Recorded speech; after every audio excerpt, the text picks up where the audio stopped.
l'équipe na mikolo tokutani lisusu te na ye lisusu na poko lelo na mukolo lelo poto échanger mukende to mesana ko échanger to sola muke toujours na makambo yo etali mboka na biso boyebi que tant que mboka na biso ezana na kati ya situation na ya pasi na kati ya situation ya occupation biso toko tika bitumba na biso te na ye penza message na nga lelo na poko za ko s'adresser plus na ba résistant patriote oyo baza na kati ya mboka na ye ko rappeler bino ke boye ba de bino nde bokozala ba artisan ya soulèvement populaire oyo topronaka ko rappeler bino penza bobosa na monte bo tchaka ngona mitu na bino ke bino nde bokozala ba artisan ya soulèvement populaire wana oyo topronaka parce que na mboka wana na situation oyo eza na kati ya mboka makana oyo sezo leka soulèvement populaire quand des solutions uniques pour ba mema tona banzela ebele kili tomona tozwa solution te kolele sila te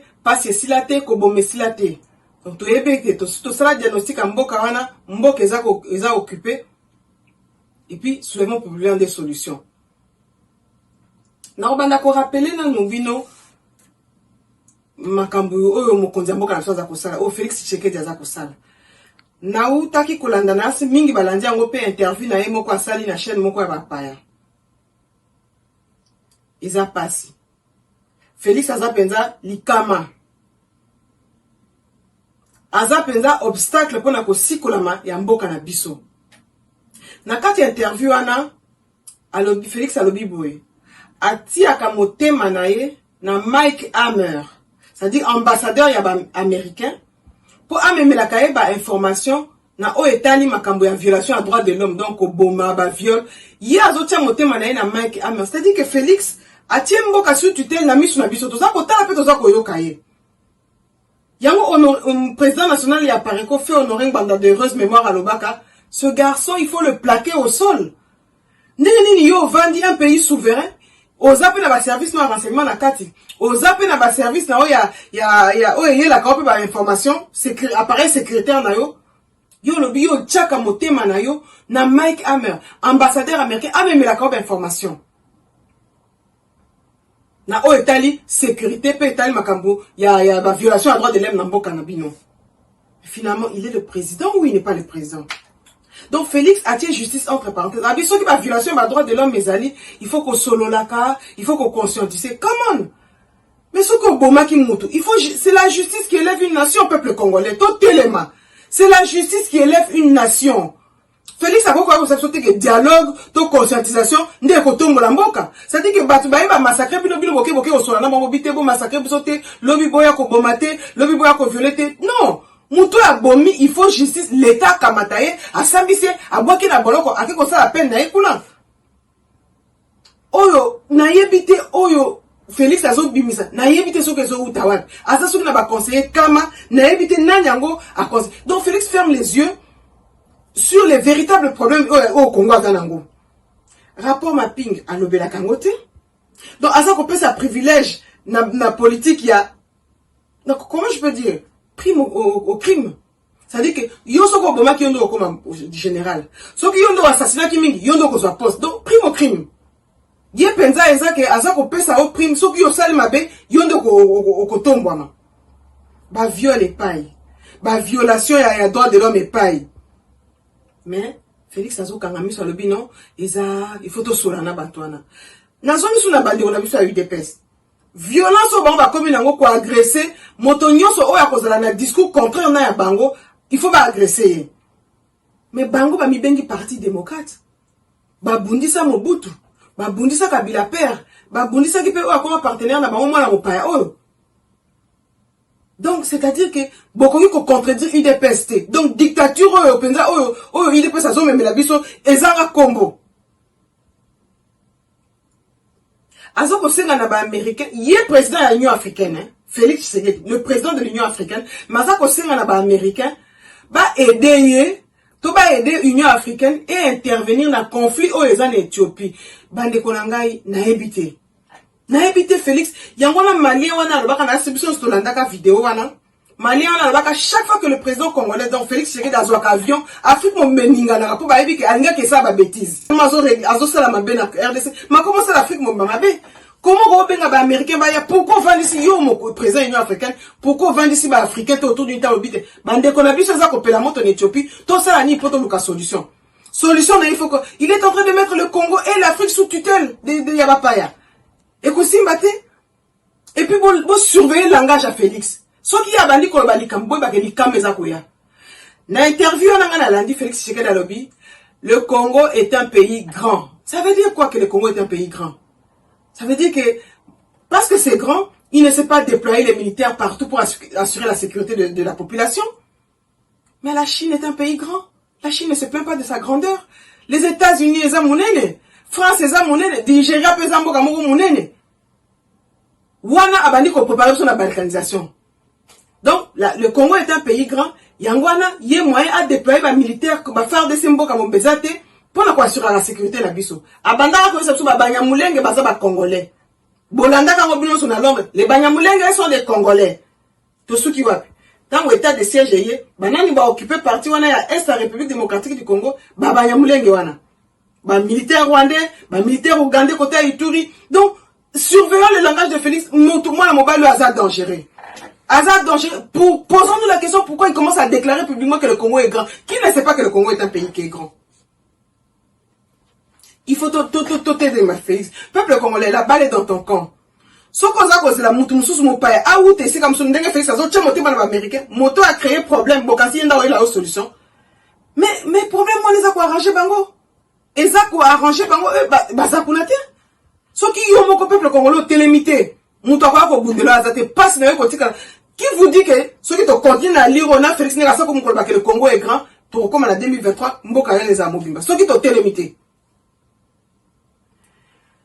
Nakolobela pe moi moke loi oyo ndeko na biso Tchani aye nango loi sur la nationalité moi je parle loi wana eza ya solo nakobenga ngo loi sur la congolité te parce que ça loi moko na constitution na biso la deuxième république eza ko exister eza ko ba ke pona ko occuper fonction ya chef de l'état il faut ozala de père et de mère congolais ngai moko ce qu'on a banalisé na solo ba ke pona nga et c'est logique pona ko occuper ba fonction régalienne. Il faut que ça de mère et de père congolais. C'est bien. C'est une loi qui est logique. Tchani a ellipsé le Kwastikate. Mais pendant 20 ans, président Honoré Mbana, Yangon des accords objet à combat naïe. Nationalité, bah, je pas qui va nationalité, bah, paya, bah, qu'on vende la personne à moto en boca. Yangon des penses à qui combat à monde. Donc, pour la biso, bah, résistant, Tchani ne nous apporte rien de nouveau. 20 ans au pensa, et ça, élément de base, il y a combat à biso. C'est bien, s'il veut nous rejoindre.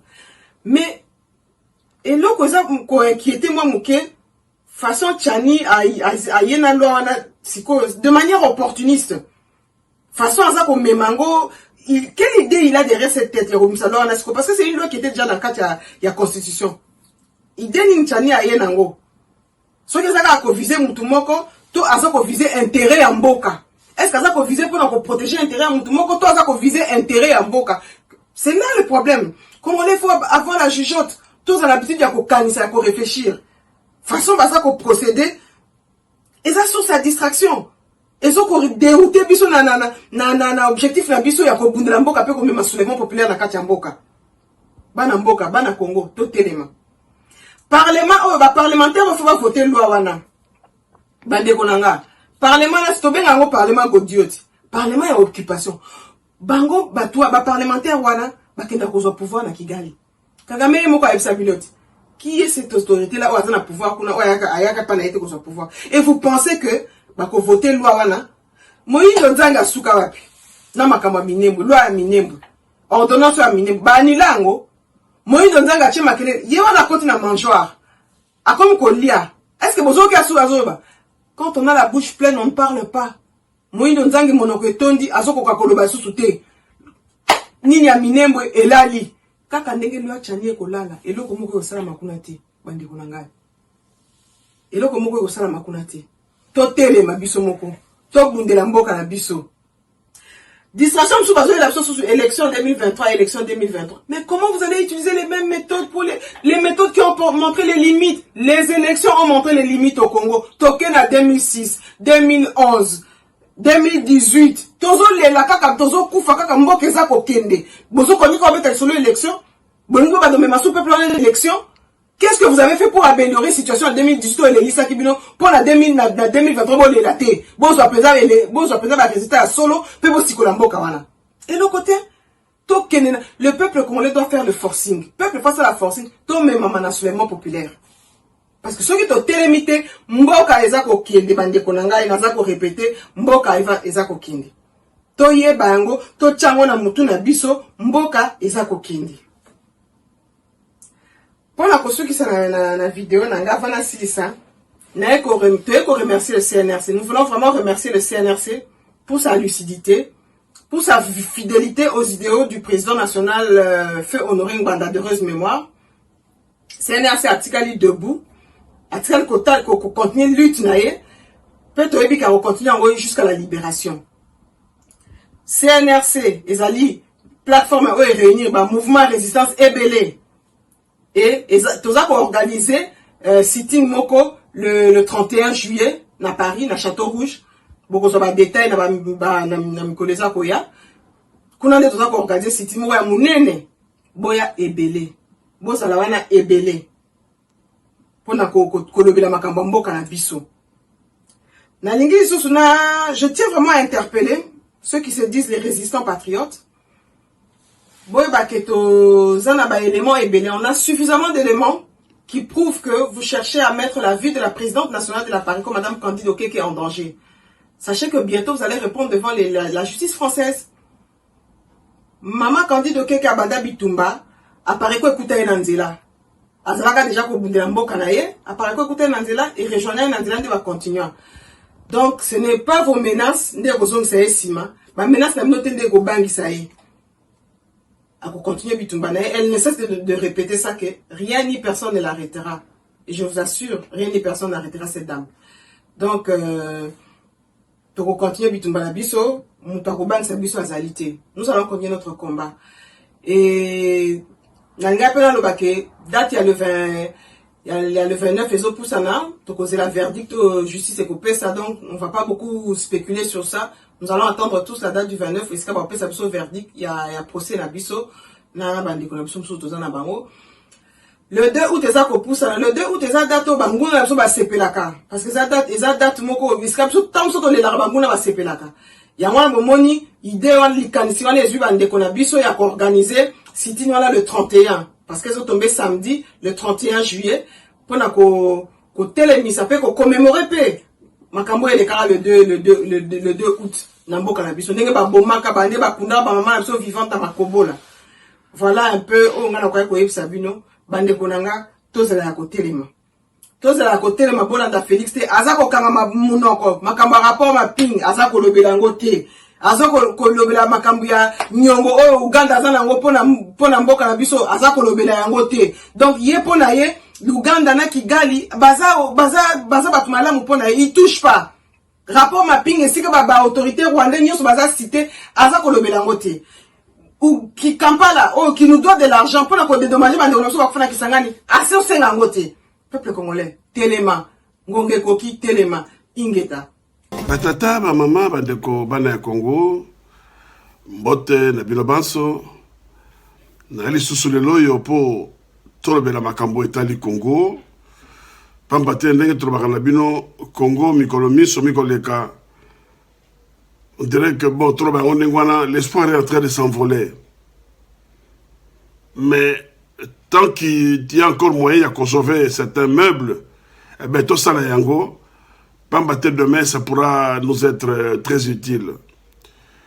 Les lois, on a eu pour tous sur le échanger dans bilan sur deux sujets principalement. Sujet Moko, il y a le sujet Moko que j'ai abordé peut-être il y a 2 mois. En long et en large d'ailleurs, je me suis étendu là-dessus. Mais na moni que le niveau ya Congo, bande ko na biso bana Congo, baza kozwa et le Congo à la légère. Il est vrai que Batebele, lobby, que Bissoma résistant et Sengela qui était que to mettre la voix sur le Cambouana, parce que mon Colombo qui vous a libéré, Babakabonio soit né Kobongana Yango Yango Moko. Mais moi, je n'ai pas cette vision-là, parce que je dis, on ne peut pas laisser mourir ces pays-là et attendre que je me connais qu'on soit libéré Bongo, Bakambouana, ils ont résolu. Ce qu'on peut résoudre maintenant, il faut le faire. Parce que la logique, ça veut dire quoi? C'est tout à fait normal que Batika va foule la Kisasa, par exemple. C'est tout à fait normal qu'on attende que le pays soit libéré pour que tout cela soit réparé. Ce n'est pas juste. Donc, les lois, on a l'ingénieur de Brésil sur le Camboya. Il y a ma proposition, il y a ma loi, Oyo, et c'est le Congo. Parce que, sur le niveau, il y a Pareko, Toshi Torobela Makambouana, nous sommes déjà, en son temps, apaisantis et étendus là-dessus. Et donc, le Congo, et ça, la convergence de vue entre Bisso et Nabato, proposé Makambouana, cela nous pousse de temps en temps, s'il le faut, trouver la caractéristique que moi, et le Moko, par rapport à Yango. Alors, Bato va proposer qui? En dehors de Bisso, protection et la nationalité congolaise. C'est une bonne chose. Mais nayoki, na Congo, bato bakomi ko sakana na yango. J'ai suivi, il y a une vidéo qu'on m'a envoyée, il y a peut-être 2-3 jours, où une dame, une jeune dame, qui appelle au téléphone, bon, c'est une espèce de théâtre, une blague, boy. Mais moi j'ai pris ça au sérieux. Azo Lukandaku. Alors, interlocuteur, de l'autre côté, je sais, oui, Ndako Ezali, Eza bien, tout ça, mais Ndako Wana, Eza na Gombe, sur le boulevard, est-ce que Ozali Congolais, de père et de mère, pour occuper Ndako Wana? Moi, je suis en Akamou, comment ça va être Congolais, de père et de mère? Je ne veux être quel locataire? Donc, ce sont des blagues, mais eux, ils ont là qui savent que, les Congolais, baza koza, au sérieux et loko Wana te. Baza koye bate, et si nini touti, et si nini tokomi, et si nini tozo risqué to kendalobi.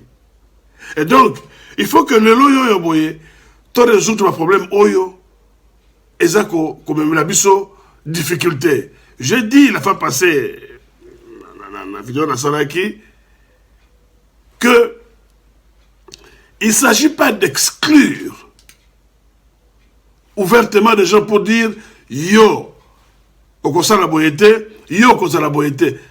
la loi, je répète encore ce que j'ai dit la fois passée, loi est impersonnelle. Et visaka motote, petanga comment motote. Soko yo se sentir visé dans la loi, c'est ton problème. Mais voyez pas que mboka nyoso na mokilio yo ba protéger kabiloko ya motuya o bazana yango. Ba protéger kabiloko a valeur o bazana yango. Pourquoi biso Congo toko protéger te? Pourquoi biso Congo toko protéger te? Nazomona encore une fois ba agitation, ba émission kili pour débattre de ces questions, des gens qui disent, par exemple, j'ai vu une dame qui disait, moi j'ai des neveux qui sont d'un côté congolais, d'un côté étranger. Mais qu'est-ce que ça a à voir? Qu'est-ce que ça a à voir? Moi-même qui vous parle, j'ai un petit-fils qui est donc d'un côté congolais par sa mère, congolais de Kinshasa, de l'autre côté congolais à Brazzaville. Donc, à Motomoko, déjà, c'est un enfant qui va grandir, mais le moto, il faut déjà que ce qu'on a ambition entre les politiciens, par rapport à l'Ibeko Wana. C'est tout. Parce que nous avons congolais de père et de mère. Moi-même, je suis concerné, j'ai un petit-fils. Mais ce n'est pas ça le problème. Tu botamité, le Congo Wana pour Bisso Banzo. Tu prétends que vous êtes président de la République. Très peu. Je dis bien très peu. Bota la Congo Bisso, depuis l'indépendance jusqu'à ce jour, ça fait 61 ans. Tu connais combien de présidents? Nous sommes combien d'habitants? Donc, je peux vous dire que c'est un poste, Oyo, tu as vraiment intérêt à protéger Ango, parce que c'est par là que le scandale est à côté de Ramboka, entre autres. C'est par là. C'est l'une des portes principales, je veux dire, Oyo, scandale est contre Ramboka, ou l'une des portes principales aussi, Oyo, tu peux éviter par rapport à Yango, que le scandale est à envahir. Et il y a qu'à côté de Moboul la Katamboka. Ce qu'on gestion, il y a Montamaël Azali, il y a Montomoko Azali indépendant, Azali droit dans ses bottes, eh bien, il y a moyen. Donc, de ce côté-là, dans le Congo, bon, je l'ai au sérieux. Bon, comme c'est un lit sécurité, mais vous en savez actuellement là, bon, comme c'est un lit sécurité, je vous en prie. Et je ferme cette parenthèse-là. Bana Congo, Nabanzi, Tolanaki Biso Banso, Mikoloyo, Monsieur Félix Tshilombo a relâché qui interview moko la presse avec Institut des États-Unis, Institut pour la paix des États-Unis, comme ça, donc United States Institute of Peace.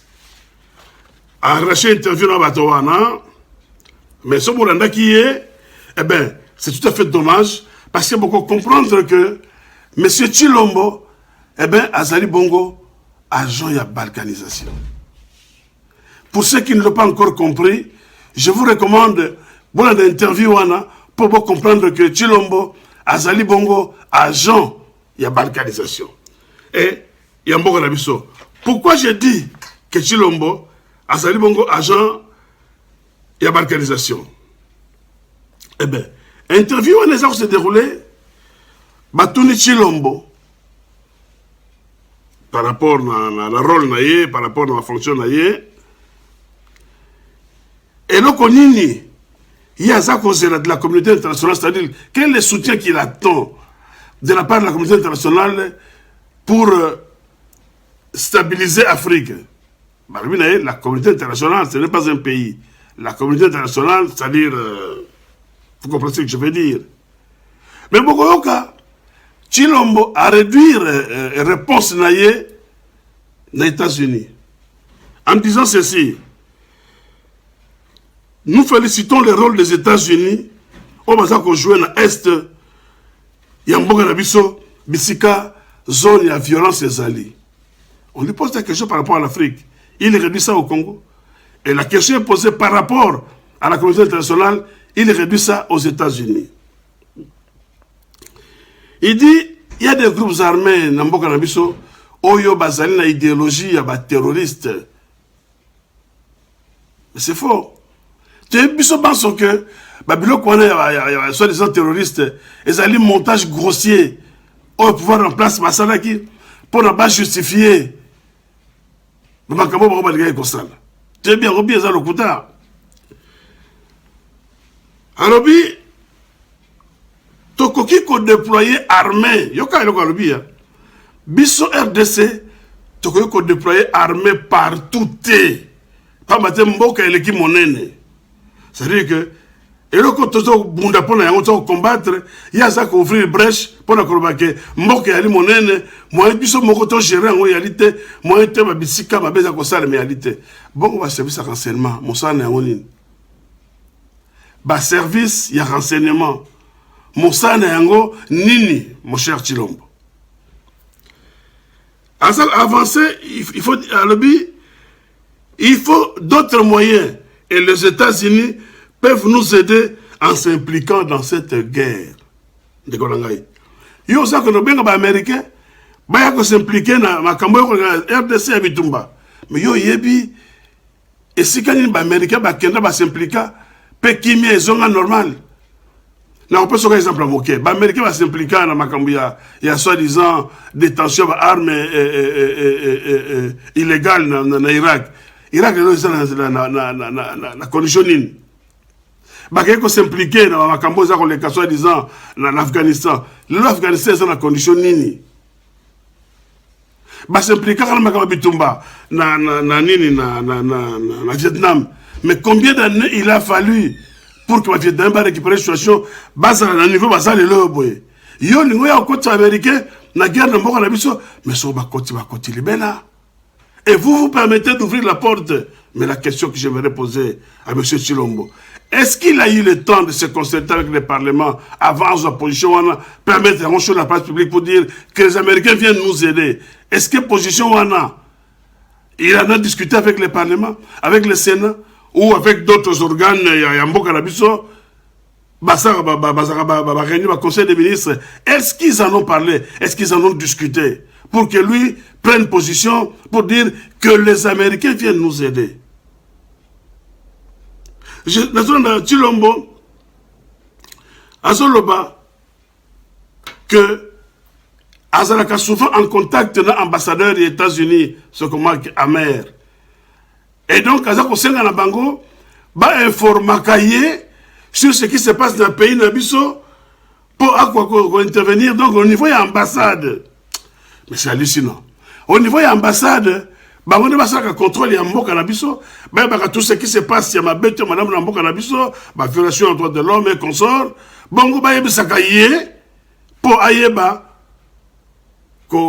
tinda, je sais pas moi, des moyens pour la défense ou pour le contrôle du territoire rwanda. Bongo ba service renseignement Nabiso wa Keyoapi. Quand je dis que Chilombo était l'agent de la balkanisation, je sais de quoi je parle. Chilombo a donc en quelque sorte à Zoloba, à son américain, que Bisso va Congolais, toi incapable. Il y a qu'autant dans la Congo na Bisso, toyeba, bisikani ba poche de sécurité ali, pe totinda la police, to armée pour pas que remettre l'ordre. Il faut que ce soit les États-Unis qui les fassent à notre place. Il faut que ce soit les États-Unis qui surveillent le territoire et qui lui envoient les informations pour y marquer. Excusez-moi, je bois un petit verre d'eau. Pour y marquer à tel endroit, et là, il y a besoin de Salema, atteindre la police, et encore la police, tout armée, encore une fois, l'aide des États-Unis. Mais je pose la question de savoir quel est le rôle. Il y a l'armée à Congo, il y a la police à Congo, et il y a autorité. Parce que ce que l'on moko, mais nous avons des services, nous avons la possibilité, il y a quoi? Il y a quoi bongisa? Nous avons la possibilité, il y a quoi former des éléments. Nous avons des services de renseignement militaires et civils. Pourquoi tu as s'appuyer dans Bangote? Pourquoi tu as formé Bangote? Comme un plus performant que tu as s'appuyer dans les États-Unis. C'est-à-dire que Totiki Mboko, il y a Bisso Moko, États-Unis a géré les Bisso Yango. Et après, ce qu'on va dire qu'on gère ma baie, Tokokanga Nini. Qu'est-ce que nous allons dire? Mais Ndeko Chilombo. Je suis très désolé, mais tant qu'on a yoki, batuni yo motuna sur la gestion des droits de l'homme. Alors, puis, tous on connaît la mboka na biso, arrestation arbitraire et arrestation, je veux dire, violation des droits de l'homme. Et la meilleure façon, il y a quoi aider biso, et ça dit que l'Américain va comprendre que la bisika mosusu, la violation de l'homme ko salema.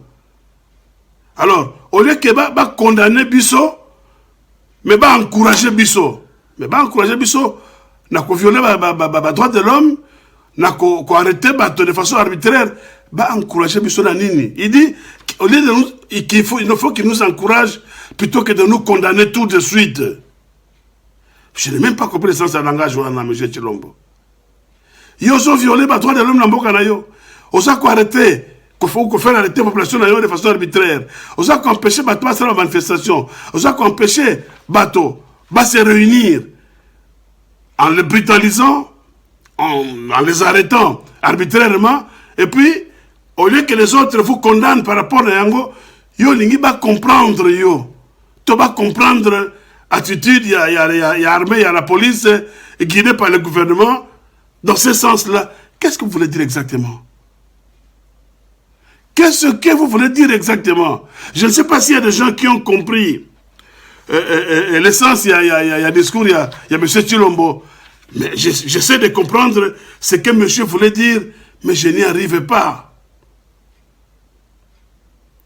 Mais, tant que M. Chilombo a la capacité de diriger le Congo, eh bien, ce n'est pas des paroles en l'air. Nous savons de quoi nous parlons. Et aujourd'hui, en suivant, je recommande à tout un chacun, beaucoup longtemps l'interview à Saraki, United States of America, je crois, Institute Peace. À ça, l'interview Morona Bango, donc Institut de la paix des Nations Unies, des États-Unis. À ça, l'interview na Bango, Mais vous comprendre que rôle ya Tshilombo, ils ont déjà défini. Tshilombo a un chef. Son chef direct s'appelle Mike Hammer. Son chef direct s'appelle Mike Hammer, l'actuel ambassadeur des États-Unis. Et donc, entre Ye et Mike Hammer, ou dans mon pensée, Mike Hammer, vous avez Kagame et les autres. On va appeler ça Tshilombo Mitindo, peut pas contrôler la cahier. Alors, Mboko Yabiso Congo. Est-ce qu'il faut tout tika? Bateau, des gens qui n'ont rien à voir dans Mboko Nabiso, ben, quand on dit Mboko Nabiso, biso to peut-être les flancs, na bateau Motindo wana. Mais le peuple congolais, Azako Zela. Gestion Moko orthodoxe, Yamboka wana, sur tous les plans. Et notre soi-disant président, lui, se remet à l'ambassadeur des États-Unis. L'ambassadeur des États-Unis qui se trouve un directeur au sein du ministère des Affaires étrangères des États-Unis. Un directeur. Et lui, c'est un chef de l'État. Donc, pour gérer Mbokawana, à ça cause de la rapport de l'ambassade des États-Unis. Même c'est que voilà, à tel point, il se passe ceci. À tel autre point, il se passe cela. Et, pe bango ba sungaye na ba moyen pour quoi résoudre les Cambouana. Mais, Bana Congo, tout ça la makasi. Parce que ce qu'on Montazako est allé à insuffisance sur le place public et modèle Wana, eh bien nous avons atteint les fonds et l'eau a causé là. Et il y a les sous-soutés. Donc on constate que ces derniers vont rectifier les tirs de main. M. Tshilombo a rectifié les tirs de main.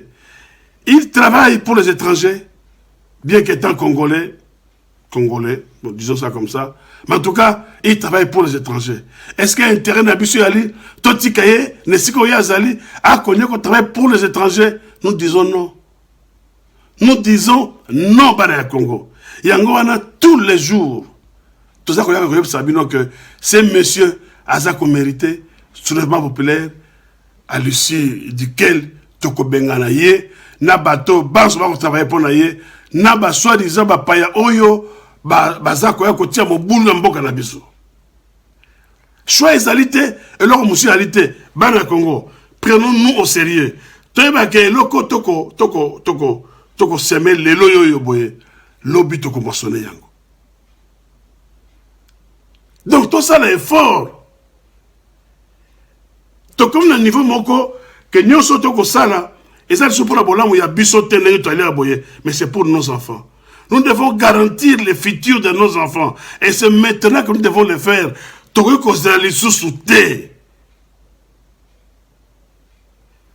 Demain risque d'être trop tard. La circonstance, et ça qu'on l'a que ma campagne pour le Canambo Canabiso, soko to prendre garde de terre, mola moko et zébélé. Nous risquons de tout perdre et récupérer la situation. Et que ça sera pratiquement impossible. Tshilombo ne mérite pas d'être à la tête des institutions en Bokanabiso. Et donc, ce n'est pas par une engueulade que tu Benganaye, mais c'est par un soulèvement populaire. Je dis bien par un soulèvement populaire parce que incapacité, peu mauvaise foi à Tshilombo, eh bien, doute et à sous-soutenir Yango. Nous avons eu beaucoup d'exemples, nous avons eu des preuves, aux exceptions que Motowana, Aza ni na capacité, ni na volonté, il y a qu'au dirigeant Mbokawana, il y a qu'au, comme ma peuple congolais, vers le bien-être. Alors pour Nayango, tout bunda, pour que ce soit quelqu'un d'autre, il y a qu'au conduire Mbokawana, mais que ça ne soit plus M. Tshilombo et son équipe. Je ne parle pas de l'île de Pes, je parle de M. Tshilombo et son équipe. Parce que, comme je dis souvent, UDPS n'est pas au pouvoir. C'est Tshilombo qui est au pouvoir, lui et son équipe. Pouvoir, Oyazana Yango, Azo Yango, non pas comme étant UDPSien, mais comme étant Tshilombo. Pour clôturer, Tozali ko catégoriser ma peine, pour dire, Yoko vive na Congo, Yoko vive na Congo. Tout le monde a l'ingé à Yoko vive na Congo à une seule condition, à respecter ma loi à Congo. C'est tout. Nous sommes toujours à l'étranger. nga buso ka na koti bolo na étranger non pourquoi c'est pas parce que ba que la mort mais c'est parce que je respecte les lois ya mboko na vandi eh ben to lingi pe que ba to ba vendre na Congo va respecter les becs ya Congo pour que ba prétendre ko vendre na mboka wana mokolo malelo na kokinde kolobela kaka likambo moko likambo oyo l'Italie biso ba congolais plus particulièrement ba congolais ya est ya RDC to ba République démocratique du Congo bande ko ba bolingo na ebité soki biso batu ya est to sala bango nini to sala bino nini wana nde mutuna nazali komituna pe nazali kotuna yo peut-être soko zali na yano soko zali na réponse ça serait vraiment un bon moment pour nako répondre biso este wana kaka mutu ezo connaître ba difficulté tango nazolo ba este wana kolbango na ba kombo ya kala ya Zaire donc nazolo bela likambo ya o Zaire Kivu na Shaba. C'est vrai que ba région musu sezali na ba problème mais kasi oyo ya est bande konangai trois régions oyo elekindelo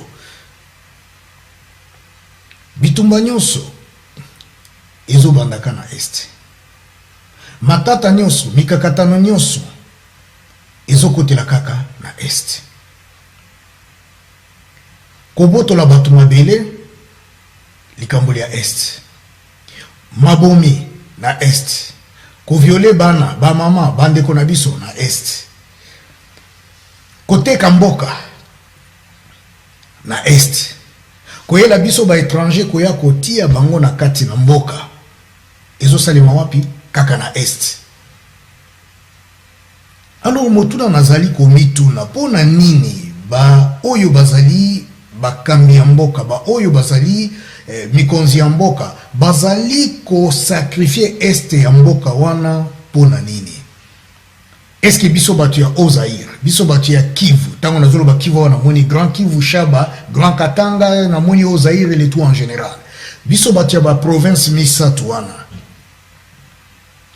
est-ce que tosala ki lisumu oyo nzambe aboya kolimbisa biso yango wana bino mikonzi ya mboka bozali ko continuer ko punir biso ko sacrifier biso koteka biso koteka bomoi mwa biso koteka future génération oyo ekoya ya bana na biso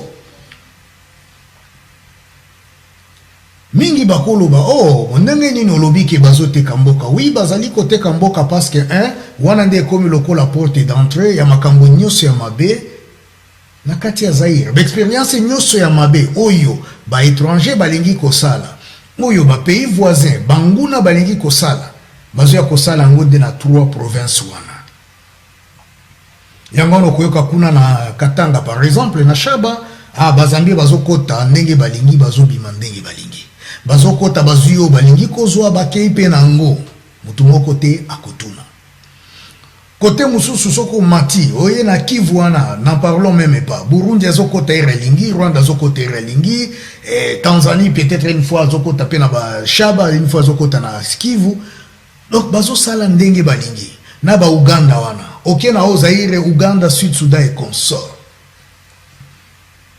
alors motuna nazali komituna tosalaki bino nini parce que mikonzi ya bamboka misusu mosala na bango ezalaka nini ko défendre peuple na bango ko défendre batu na bango ko défendre lokumu ya bana mboka mais kasi oyo ya biso ce n'est plus le cas et comme inde ko continuer ko oppresser pe ko oppresser bana mboka tolembi makile sopami pe mwa mingi juste na est kaka ya RDC makile sopami mwa mingi koleka ndenge makila etikala kosopama na continent mobimba ya Afrique pendant une période ya bitumba nombre batu o bakufa na Congo to sitolobela yango pe tokolobela yango kaka eleki même nombre batu oyo batanga maki bakufa ki na deuxième guerre mondiale mais batu yango majorité eza wapi batu wana bakufa ki na Kinshasa te batu wana bakufa ki na Équateur te batu wana bakufa ki peut-être na Shaba te ou encore pardon na Kasai te batu wana nyoso tu bakufi wapi na est na niveau oyo mokile komi ko benga même Zaire RDC lokola ben lokola rivière lokola source lokola canon ya viole na mokili mobimba. Donc on eza lokola rond-point ya viole ya ba mama na biso na kati ya mokili. Pour dire que mokili etikala komona ata mokete eloko ya marque wana esalemi batikala koyoka yango ata mokolo moko te. Etikala kosalema te. Kamwana sikoyo ba ebana biso. Likambo yango ezali koningisa mokili, ezali kobangisa batu ya mokili. Me kasi pona biso ezali lokola mwa fierté moko boye. Ah, Zaire kuna ba viola kapenzako. Ah, wana to yebani na eloko wana. Zaire kuna bazo yiba mabele, wana to yebani na eloko wana. Zaire kuna biso mikonzi tozo teka mabele ya mboka na ipa ya banguna, wana tozo mona ngoke toza ba pomba. Bana na biso bazo bomama tous les jours. Na est wana soko tambole kondimate, okondimate botu na biso ba oyo, toza na batu. Bao bazo sali la biso musala leo njo leo na est. Oko fiotola mbanga te, oko fongola monoko te. Ba menace moko impossible. On dirait que biso batu ya est toza lisusu na droit ya kolobate. Bande kwata baumbu bazalaki ndengwana te. Ata na tango ya ba Léopoldville wana to bengo ba Léopold II pardon, ezalaki bongo te. Même un esclave avait droit à la parole. Pas trop à koyokela enano et puis à décider après. Mais chez nous ce n'est pas le cas. Bakomi ko s'imposer, bakomi ko sala biso mabe. Motif ezaka kamoko parce que kuna na este bozali na ba minere yangwana banguna bazo kote la bino pona kozwa ba minere, yangwana banguna bazo epa na bino pona kozwa minere. Mais pourquoi est-ce que bozo teka mabele na biso? Pourquoi est-ce que balingi baswahili ba voter te? Parce que nombre na bango ezali mingi, bato balobaka Kiswahili na Congo tozali majoritaire kunenge boyebi. Bato bazaka na esprit na baswahili, dignité na baswahili tozali ebele koleka bino tout. Alors il faut bakata. Bakanisi ke soki tokati yango, soki bato na ba voter te, biso ba oto tikali to ko voter pe to koleka. Wana maele ya bozoba. En vrai dire, excusez-moi les termes, wana maele ya bozoba. Ezali une bonne stratégie politique te. Bayebi ke kuna epa ya baswahili na shaba, batu wazolo bao Moïse Katumbi, batu balingi Moïse Katumbi, donc Moïse Katumbi akoki kozala candidat na bango, bandeko awa bokeba. Bozanga mabete nazali awate pona kolobela likambo ya nationalité ya Moïse Katumbi toko sala propagande ya Moïse Katumbi te. Nalobi kaka selon ndenge batu bazali kobimisa volonté na bango. Tolingi to voter chap. Bango nyoso tout mais un bon nombre ya batu. Bamoni avec Katumbi oyo soki tolekisi e matata. Il faut kaka to betaye licheti akweya azala candidate poete alekate. Pona nini parce que baswahili. Bako pona ye. Landanga bien malamu. Yami bale. Bakenda ki na Kivu. Batali muto mususu nani. Kamera na zaki aussi moins influent. Tolongoli mboye bisoro ya kamera. Boye bi place pe kamera zali. Bakena o Zaire ainsi de suite. Donc bazali ko luka oyo nyoso azali lokola na mwa makasi mwangu ya oyo azola kisa lokola voilà na koki ko se tenir pe debout nazali fondé politiquement nazana mwa groupe nanga moko boye ya baswahili bako voter ngai mutu wana il faut ba combattre. Poete bango na bango bazala na primature, bango na bango bazala na présidence, bango bazala ba candidat. Biso baswahili toza na posa ya Moïse Katumbi te parce que Moïse Katumbi akokufa lelo pe akei, kamera akokufa lelo pe akei, na baninga misusu. Mais voilà, donc tout ce qui vient de baswahili ezala batambo mwamba na kaka. Oh, matata mponyo taka. Bokuzi soki ba shadar. Donc mutu nyonso tu oyo azali muswahili, o bamoni ke akoki kozala candidat, bazali ko brutaliser système juridique, bazali ko influencer système politique, bazali ko influencer système nyoso oyo oyebi pour essayer à contraindre batuana batelemati. Tolembi kotanga samakila, tolembi naba matanga, tolembi naba difficulté ya koteke la biso mabele et consort. Donc prenez vos dispositions, mikonziamboka ezali mbunda oyo tozo beta. Mbundango oyazana mato ya koyoka ayoka. ezali pour na couper son mutu pas cité mais ezali pour na ko garder unité